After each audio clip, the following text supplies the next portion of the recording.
روایت کے مطابق ہم ایک منخبت سنیں گے. میں آپ سے گزارش کرتا ہوں, پہلے آپ مجھے اپنا پورا نام بتائیں. سید اکرام علی جعفری. اکرام علی جعفری صاحب میرے ساتھ موجود ہیں, نوجوان شاعر ہیں. وہ اپنا خود کا کلام جو ہے ہمیں سنائیں گے, جو یا کوہ امام ضامن کی جو ہے وہ منخبت میں لکھا ہوا ہے. بتائیں, سنائیں ہمیں. سلوات پیش کریں. میں امام رضا کا بندہ ہوں, نام مولا رضا جیتا ہوں.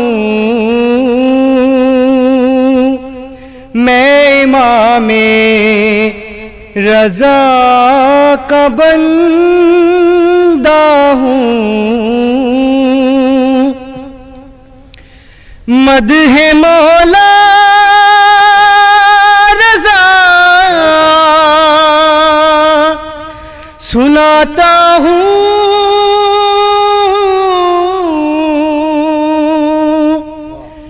مدح مولا رضا سناتا ہوں. کون اپنا ہے جان جاتا ہوں,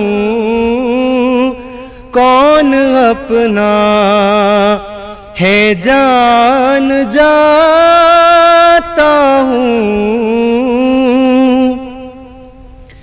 آپ رب کی رضا کے حامل ہیں, آپ رب کی رضا کے حامل ہیں. میں رضا کی رضا سے زندہ ہوں, میں رضا کی رضا سے زندہ ہوں. سبحان اللہ, بہت شکریہ جعفری صاحب. تو سنا, جیسا کہ ہم کہہ رہے تھے, ہم حیدرآباد میں ہیں. کوہ امام ضامن اس پہاڑی کا نام ہے. کیوں ایسا کہا جاتا ہے کوہ امام ضامن؟ پہاڑ سے کیوں جو ہے اس کو منسوب کیا گیا ہے؟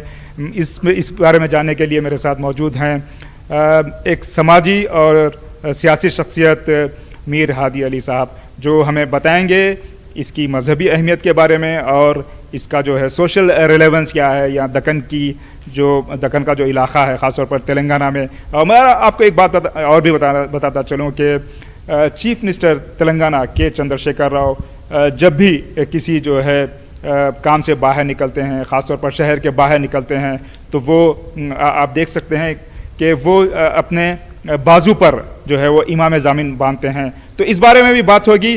سب سے پہلے میں ہادی صاحب سے جاننے کی کوشش کروں گا کہ ہادی صاحب, جب لوگ گزرتے ہیں یہاں سے, کہا جاتا ہے کوہ امام ضامن ہے, تو یہاں پر ہے کیا آخر؟ یہاں پر وہ ہمیں بتائیں, ہمارے ناظرین کو بتائیں. جی, ایک نعرہ سلوات. اعوذ باللہ من الشیطان اللعین الرجیم, بسم اللہ الرحمن الرحیم, الحمدللہ رب العالمین, الصلاۃ والسلام علی خیر خلق اجمعین. ناظرین کرام, جیسا کہ آپ جانتے ہیں, آج مجھے یہ سعادت حاصل ہو رہی ہے دربار کوہ امام ضامن میں, جو امام رضا غریب علیہ السلام, جو حضور اکرم ختمی مرتبت حضرت محمد مصطفیٰ صلی اللہ علیہ وسلم کے سلسلے سے آپ 8ویں امام ہیں. آپ کا روضہ مشہد مقدس ایران میں واقع ہے. چنانچہ روضے کی شبیہ کے مطابق یہاں پر کوہ امام ضامن پر روضہ تعمیر کیا گیا. اس کی تاریخ یوں بتلاتی ہے کہ آج سے 450 سال قبل, جب قطب شاہی دور تھا اور یہاں پر بارگاہ کے, چونکہ بارگاہ ایک پہاڑی پر موجود ہے, پہاڑی کے نیچے جب دشمن کی فوج موجود تھی اور بادشاہ وقت کو جب یہ اطلاع دی گئی کہ پہاڑ کے دامن پر دشمن پورا قبضہ کر چکے ہیں اور وہ پہاڑ کے بارے میں سلطان بڑا فکر مند ہوا، اور چونکہ قطب شاہی دور میں تمام قطب شاہ مجتہد اور نمازی، پنج وقتہ اور خدا اور رسول اور اہل بیت اطہار سے بہت ہی قربت تھی، ایمان ان کا بہت ہی مضبوط تھا، چنانچہ آپ نے اس وقت امام رضا غریب 8ویں امام علی ابن موسیٰ رضا علیہ السلام کو یاد کرتے ہوئے اس بارگاہ کو ان کے ہی ضمانت میں سپرد کر دیا۔ چنانچہ بادشاہ کو جب اطلاع ملی اس واقعے کی کہ کل کا واقعہ کیا ہوا، جب دریافت کرنے لگا تو قطب شاہ کو جب یہ بتایا گیا کہ دشمن کی جو فوج جب دیکھی کہ اس پہاڑی پر جہاں پر آج کوہ امام ضامن واقع ہے، رات میں شمعیں جل رہی ہیں اور کثرت سے لوگ موجود ہیں، یہ دیکھ کر دشمن کی فوج یہ سمجھ گئی کہ وہاں پر یہاں کی قطب شاہی فوج داخل ہو چکی ہے، موجود ہے، لہٰذا وہ گھبرا کر شہر چھوڑ کر باہر چلے گئے۔ چنانچہ بادشاہ کو یہ اطلاع دی گئی تو وہ یہاں پر قطب شاہ آ کر یہاں پر امام ضامن علیہ السلام، امام رضا غریب علیہ السلام جن کا تخلص امام ضامن ہے، ان کے نام سے یہاں پر چلہ تعمیر کروایا، اور اس کے بعد یہ سلسلہ تو چلتے ہی رہا۔ اس کے بعد آصف جاہ دوم نے یہ امام ضامن علیہ السلام کی بارگاہ کی جب اہمیت اور اس کی انفرادیت انہیں معلوم ہوئی کہ کس طرح یہ معجزاتی بارگاہ ہے، تو انہوں نے بھی آصف جاہ دوم نے بھی یہاں پر 1207 میں 1207 ہجری میں باب الحوائج کی بارگاہ جو اس کے بالکل بازوئی واقع ہے وہ تعمیر کروائی ہے۔ حادی صاحب، میں اس کے جو یہاں پر جو ہے میں نے سنا ہے کہ بلا لحاظ مذہب و ملت تمام لوگ آتے ہیں، اس بارے میں ہم بعد میں بات کریں گے۔ یہاں پر جو ہے چند زائرین ہیں، چونکہ آج میں آپ کو بتاتا چلوں کہ بارش ہے یہاں پر، تو لوگ بہت ہی کم آئے ہوئے ہیں۔ یہاں پر تھوڑے زائرین ہیں، خاص طور پر میں یہاں پر ایک نوجوان ہیں، ان سے بات کرنا چاہوں گا۔ بتائیں بھائی، آپ کا نام کیا ہے؟ السلام علیکم، میرا نام محمد عالم علی ہے۔ میں 1500 سال سے اس روزے پہ آتے رہتا ہوں میری والدہ والد کے ساتھ۔ تقریباً بہت سالوں سے میں روزے پہ آتا ہوں، زیارت کر کے جاتے ہیں یہاں پہ، اور دسترخوان وغیرہ بھی کرتے ہیں یہاں پہ، منت جو بھی ہے اپنی دلی حاجت یہاں سے برابر شفا پا کے جاتے ہیں یہاں سے۔ جی، اور 8ویں امام اور مولا عباس کے پاس بھی بہت سالوں سے میں ادھر آتا ہوں زیارت کے لیے۔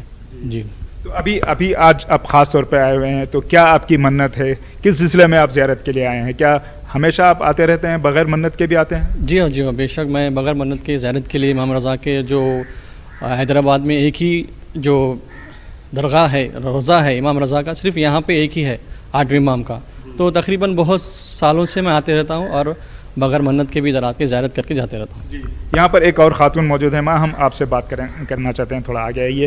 بتائیں آپ کا نام کیا ہے اور آپ کب سے یہاں پر آتی ہیں اور کہاں کی ہیں آپ؟ میں سیدہ زینب بیگم ہوں، میں نورخواہ مزار میں رہتی ہوں۔ اب فی الوقت میں بچپن سے میرے بچے چھوٹے تھے، ہر ہفتہ اتوار آ کے زیارت کر کے جاتے تھے۔ بہت اعتقاد ہے امام رضا علیہ السلام کے روزے پہ، بہت ہر منت آئے، میری مقصد مراد مولا لے کے آئے میرے کو۔ میں میری جان بھی خطرے میں دی تھی تو مولا میرے کو بہت بچائے، ہر مقام سے بچاتے رہے۔ میں ان کی بہت عزت کرتی ہوں، مولا کی بہت میں چاہنے والی ہوں، ان کو بہت چاہتی ہوں، مولا کو، امام رضا کو میں دل سے چاہتی ہوں۔ اور یہ چھوٹے آقا کو تو میں بولوں نہ کو، ان کا میں دور سے عزت کرتی ہوں کہ وہ تو روزہ بہت معجزے کا ہے، مگر میں امام رضا کو نہیں چھوڑی اب تک۔ میرے بچے چھوٹے تھے، ہر مراد مقصد سو بھائی میرے یہاں سب مل گئی۔ ہاں، میں بہت احترام کرتی ہوں ان کا، مرے دم تک کرتے رہوں گی، میں مرے دم تک یہاں آتے رہوں گی، مجلس وغیرہ میں آؤں گی ان کے پاس، میری جان بھی گئے پرواہ نہیں، مگر میں برابر چڑھوں گی روزے پہ۔ بہت شکریہ میم۔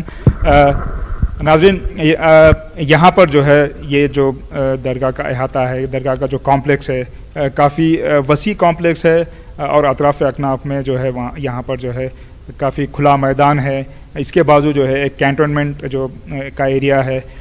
میں یہاں پر بات کروں گا کاظم صاحب سے، جو یہاں کے جو ہے خدمت گزار ہیں۔ کاظم صاحب، آپ بتائیں، کیا یہاں پر آج زائرین کی بہت ہی کم تعداد ہے، تو کیا یہاں پر کس طرح لوگ آتے ہیں، کون کون لوگ آتے ہیں، یہ بتائیں۔ السلام علیکم، میں سید کاظم حسین